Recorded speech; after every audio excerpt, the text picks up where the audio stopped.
Everyone, and welcome back to my channel. Today's video is going to just be my April favorites. I cannot believe it's nearly freaking May at the time of filming this.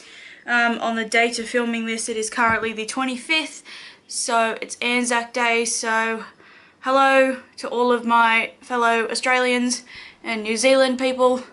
Happy Anzac Day. This month has pretty much been the most boring month in terms of me trying products and things like that. I also haven't been filming as much just because of issues at home here with my mum, things like that, and my own personal issues. I wasn't filming as much, so I also wasn't trying as much. Also, my car was in trouble, so I had to pay for that instead of buying things. But I still have a few things to share with you that I loved for the month, and let's just jump straight into it. So I hope you really enjoy. First thing's actually not a makeup item, it's a hand soap.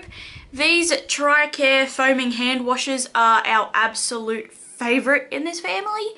My grandmother doesn't use them because she believes that she needs things to smell good in order to be working properly, so she buys hand soap that smells like jelly beans. Anyway, my brother doesn't wash his hands. My mum and I love these soaps. We have a mixed berry one in the kitchen, and we normally buy the lime one for our bathroom because A, the green blends in with our bathroom, and B, we thought that scent was great. But we picked up the grapefruit one this time, and oh, it just smells amazing. All three of them smell amazing, but I have to say personally this is my favourite. And these soaps are incredible for me to wash my makeup sponges with. It doesn't change the consistency of them, it doesn't make them go all funny, but this also is great for washing hands, doesn't dry my hands out. But I'm just saying this over the scent. This is amazing. All the scents of these are great, but this scent is just beyond anything else. Someone needs to take this scent and put it into shower gel, please, because I will use it every day. And it's that sweet grapefruit. It's not like that intense burning citrus scent. It's a really nice sweet scent. Alright, so my most used palette for this month was the Urban Decay Naked Smoky palette. I don't know why, I just realised this was my most used one for the month. The couple of times I have worn makeup, I've done a lot of no makeup looks or very light looks like this, and I find this palette is perfect. So I can use these first three matte shades here for a no makeup look. I can do something that's like a champagne shimmer, I can do gold, I can do like grey, black, smoky eye. I can do nearly anything with this that's a neutral tone, unless I want something excessively warm toned, which I never really do anyway. So this has been my go-to palette for the month. This shade here is 13. It's amazing for me to highlight my inner corner with, like as a matte brightening shade. These all blend really, really well. This has been my go-to palette. I don't know why. I just all of a sudden gravitated towards this more than some of my others this month. I started using this shampoo, which I actually, not this specific bottle, but I have a smaller bottle of this exact one in my shower. But I started using this shampoo this month to try and dissolve the hair dye that's in my hair. I don't know if you can quite tell by my like artificial lighting and stuff, but my roots have grown down to about here, and the rest of my hair's got like this intense red dye colour to it, and my hairdresser recommended Pantene to dissolve the dye. She recommended Pantene, Sunsilk, or Head & Shoulders. I can't really use Head & Shoulders shampoos, they make me really itchy. Sunsilk doesn't really do anything for my hair at all, whereas Pantene I find somewhat helps. No hairdresser I've ever spoken to recommends using Pantene for actual washing your hair and things like that, but I've been using this. I bought the Ultimate Repair and Protect just hoping that it's not going to dry my hair out as much as some of their other ones will. It smells amazing, I must say. It smells absolutely amazing and makes my hair smell beautiful. But this, I think, has worked. I've only used it twice and it has worked really well. I can tell there's a difference. Even standing in the sun, the parts of my hair that has the dye in it, it's no longer that intense red. It almost has like an orange tint to it now. So I have to say, I honestly think that within a month or two, this is really going to help dissolve the dye out of my hair. So watch my videos, subscribe as well if you want to see how my hair is going to come back. The colour on my head, top of my head right now is my natural colour. I have lost a lot of the red tint in my hair. I notice my hair, particularly in the sun and in actual light, it's more of a really dark blonde. But I like this because it's foaming up really well and it's actually working to dissolve the colour in my hair. Also for my hair, I have been loving using this argan oil spray again. I did like using this, but I was using this on my hair when it was wet. However, I think I have perfected my hair care routine, so I am going to be filming that video within the next few days. I've already got the little extra clips filmed. But what I do is I will wash my hair, I will put my liquid oil in it, and then I will blow dry my hair, and then I will give my hair a very light spraying with this once I've blow dried it. And I have to say, I think it's made a difference. This really hydrates my hair when my hair is dry. And I think after blow drying my hair, it has helped settle down the frizz from me blow drying it. And it has just added back that little bit of moisture that my hair loses when I do blow dry it. So I think that is the perfect way to use this. I actually meant to pick up another bottle today, but I will go tomorrow or something because I think this is a really nice one. Oh, I have the Designer Brands Matte Foundation. I was so on the fence about whether or not I was actually going to put this in a favorites, whether or not I was going to put it in a regrets portion of the video. And I truly don't know what to do, so I am putting this in my favorites just because I keep using it. If it was so bad, I would have stopped using it. This foundation is nice. It just disappointed me a little bit, and I think that's why. I had such high expectations thinking it was going to be a truly matte foundation, and it wasn't. And I think that's what disappointed me. I was just hoping so much it was going to last on my skin. It does, but only for about 5 hours. After that, I start getting really oily. And unlike the Maybelline Matte and Poreless that still stays intact, this actually does break down. However, the reason why I'm putting it in this video is because A, the color is a little bit dark. Whoops. However, the reason why I'm putting it in this video is the color is a little bit dark, but I can get away with it. It's more of a beige tone, so I find that I can use my powders to manipulate the color. But this applies so much better with a brush.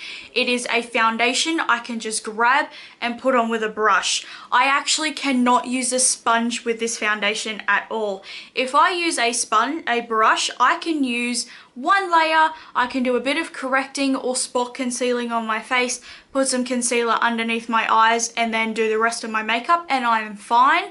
Pretty much full coverage. Like a natural full coverage.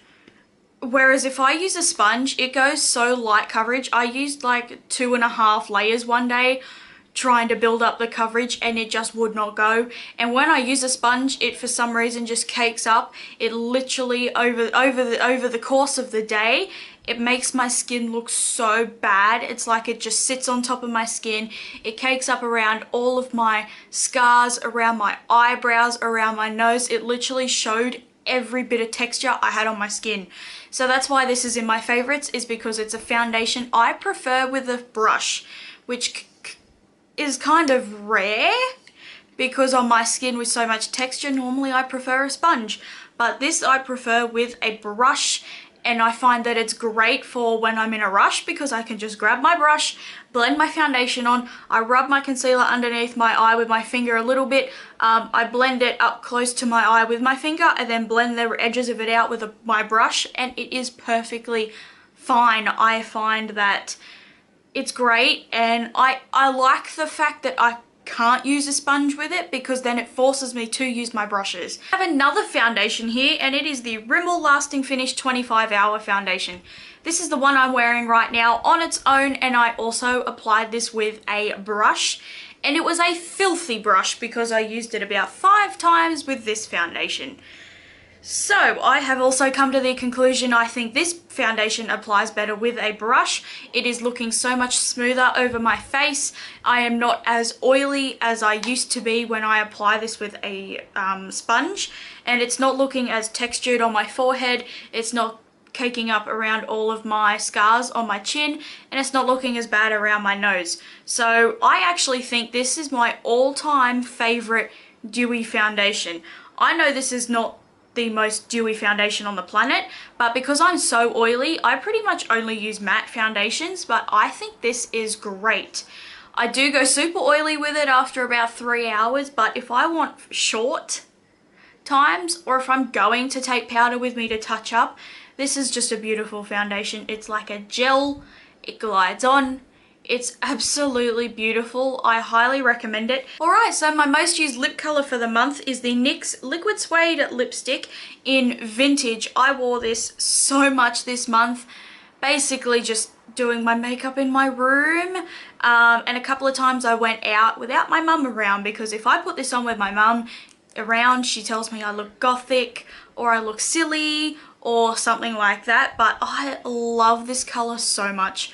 I wore it last night or yesterday when I actually went to get my hair cut. I just had on very simple, almost like cool toned type of very light eye makeup, so I just put this on, and my hairdresser said that it was absolutely amazing. It's like a burgundy that has a very slight pinky purple undertone, and I absolutely love it. I think it looks beautiful on my lips. The day I bought the whole vault of these, this was one of my favorite colors, and I 100% will buy a full size in this one. I'm starting a list of the colors I would buy in the full size, and this has just made that list. I've been using the OXX Gel eyeliner on my waterline now, and I think this is amazing for my waterline.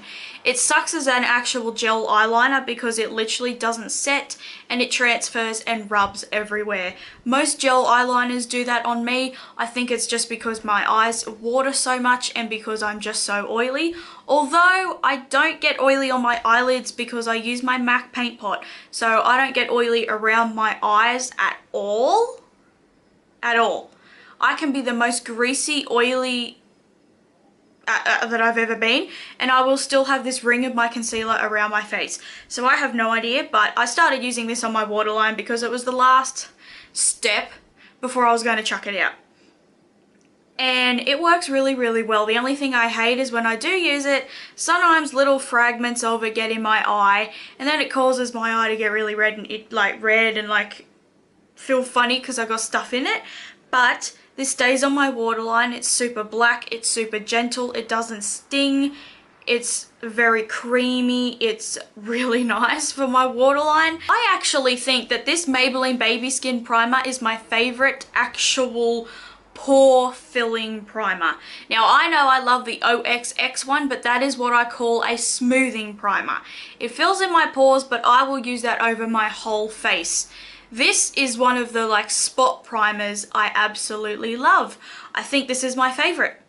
I have used this just over my chin, over my breakouts, just on the sides of my nose, blended it out, and in the center of my forehead. And I think this is the most pore filling, the most smoothing that I've ever used. I cannot use this over my whole face, and besides I don't want to because it's only 20 mils. And this one doesn't blend out as far. But I think this is my favorite. I've tried Bare Minerals Prime Time. I've tried the Stila, what's it called? I've tried the Stila One Step Correct, which that is not as much of a silicone texture, but it's still a very pore filling one.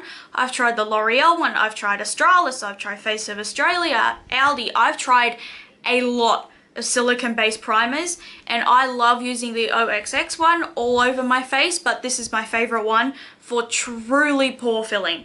If you are someone who just needs to truly fill in your pores, this is a thicker one. I love blending it in with my fingers and then getting a clean foundation brush and truly buffing it into my skin. That way it works. I love using this in between my eyebrows, and it just works really well. The smallest little bit does go a long way when I am only spot using it, and it works perfectly. I have this little Beauty Works eyeshadow. I have owned these for like 3 or 4 years. It came in a pack of 4 that I bought from Woolworths. Actually, I've owned it for like 6 years. It came in a pack of 4 from Woolworths. It came with a pink and a like glittery black, which I got rid of because I just wasn't using them. But I kept the royal blue. It is still to this day one of my favorite royal blue eyeshadows. And this one.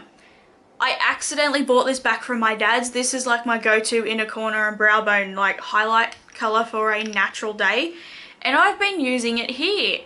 And I absolutely love it. Now, I've come to the conclusion, I think I like, if I use an intense highlight, then I like an intense brow bone highlight, like really shimmery. But if I use, say, my Mary Luminizer really lightly or something like that, I will just use this under my brow bone, and it just has the most beautiful, like, it's not a shimmer, it's not a glitter, it's not metallic, it's just a sheen. It's more than a satin, it's just a beautiful sheen. It's a beautiful color. I love putting it just under my brow bone on a no makeup day. This is the best. I put a little bit on my brow bone, and I do have to be careful. I can't quite put this on my inner corner because it does turn like a real dark peach color, so it's not brightening on my inner corner, but it's beautiful for underneath my brow bone. And who would have thought that a $4 packet of eyeshadows would have turned out to be so good. Okay, second last product that I loved, which this is a really great foundation combo. I know I've been mixing everything with Dermacol lately, but this is truly the most long-lasting foundation combo that I have used with the Dermacol. So this is the Ayora Perfect Cover Matte Foundation. I love using this on its own, but it does look a little bit dry on my skin, and it is very light coverage. So what I will do is I will use, say, 3/4 of this, and I will put the tiniest little smudge of Dermacol 213 in, and it will be perfect. This color's too pale for me, so that's why I mix in 213. And it will just be, because this is also a bit smoother. My 207 just got messed up in the heat when I bought it. But it's just literally the most smooth, full coverage, and it actually lasted on my skin. I think I need to start using this foundation on an everyday basis because I think this is the most matte foundation I've ever used in my life. And the last item is actually this ring. I bought this from Wish, and it is just a really pretty, like, emerald looking ring. I'll put it on my hand. It only fits on my middle finger because I wasn't quite sure what size to get. I believe this was a 9. Could be wrong. And it only fits my middle finger, and even then it's a bit loose. So I did buy a different ring in a size down, and if that one fits me better, then I may buy this in a different size and like try to sell this or something. But I bought it and I think it is beautiful. I have always wanted an emerald ring. I also have 2 pairs of boots I wanted to show you. So they are exactly the same boots, they are just 2 different colours. So I just bought one of each shoe, I just grabbed them. And these boots are absolutely beautiful, I love them. They're super sturdy, they're easy to wear, they really grip the ground, so they are perfect for when it is raining. My Converses suck, my Asics suck. These are great for when it's raining. They're super sturdy, they're waterproof. They are like indestructible, and they were only like 20 bucks a pair. I paid for the black ones. Did I? Yes, I paid for the black ones. My mum bought me these ones, and she's also going to buy me the really taupey sand colour. I went to buy those ones last week, but they were sold out of my size, so I grabbed these ones. They sort of remind me of work boots, but they are so good. They're super sturdy. My right foot loves how sturdy they are. The fact that they just hug my foot, they're great. I would not be able to wear these to work just because they are not work boots. They are just for show. They are not, it's not that they're not sturdy, it's not that they're not sturdy and that they don't meet work requirements. It's just the fact that they are designed to be worn for leisure. So they don't have the comfort inside them, but they're perfect. I wear them all day, every day, and I'm going to get the other colour because I really want to start and like dress more appropriate for my age and not just like a bum. But usually I dress like that in the summer because no one cares for fat girls in shorts and singlets. Alright, so the last product, and it's the thing I really did not like. It's the only thing for the month I did not like, and it is the Nivea Antiperspirant Sensitive Roll-On Deodorant. So there are several things I don't like about this. First of all, it says it's unscented, and it's got that like complete generic unscented stuff I don't know about everyone else. But with all my brother's skincare products that say they're unscented, it's got that real weird funny smell. That's what this smells like, and I can't stand it because it reminds me of him. But anyway, just such a like liquidy formula in there. It's not like a thick moisturizer like Dove, Rexona, or even my Mitchum one. This is like like freaking water. I can see it inside. When I shake it, I can hear it, and it just, I don't like this. It just, when I put it on, it's okay, but if I rub my arms like this, or when I'm putting my shirt on, it just feels greasy under there. And then it soaks in for a little bit and works for like 4 hours. And then after that, when I start to sweat a little bit, it's one of those deodorants that once I start to sweat, it almost turns into like an oil, and I don't feel sweaty, I just feel greasy under my arms. I've tried it down the center of my back as well, and I feel exactly the same. I just go like this greasy, disgusting feeling under my arms, and I don't like that. That is exactly why I have given up on spray deodorants, because they all do that as well. Besides the fact that they are not really deodorants, they're bad for the environment, and they are bad for people with asthma, allergies and things like that, but this is just not good. So I'm using this actually over night time. I put deodorant on twice a day. There's a whole debate I've seen about whether or not you should apply your deodorant over morning or over night. So I apply to both. So I'm using this over night time just because it did stop my sweat. I will admit it did. But I felt greasy, so when I'm asleep, I don't know, I got that greasy feeling under my arms. So that is what I like. I'm getting my use out of it. I'm also not sweating in bed as much, and it's great that way, but I am not repurchasing this. I'm just using it up because I paid for it, and it's in a freaking glass bottle, so I would not want to travel with this because it's in a glass bottle. Who the hell makes deodorant in a glass bottle? Not me. Anyway guys, I hope you really enjoyed this video. Put a comment down below on what your favourite thing is for the month of April, whether it is sport, makeup, whatever, doesn't matter. I want to know. And also recommend me a product that you would like for me to try, because I always take in your recommendations, and video recommendations are great as well. While you're down there, also check out my description box for the list of these products, links if I can find them, and also for other information that I want you to know. While you are also down there, check out the subscribe button, which is in the corner down there, because that would be the best thing for you ever, was to click that button down there. And the little bell, because then you get notified when I upload, which is every Tuesday, Thursday and Saturday. And I attempt to get the video up by 9 PM Eastern time, which doesn't usually happen. But if I do pre-record the video and pre-upload it, then it's 9 PM. So I hope you really enjoyed this video, and I really hope to see you in my next video. Bye guys.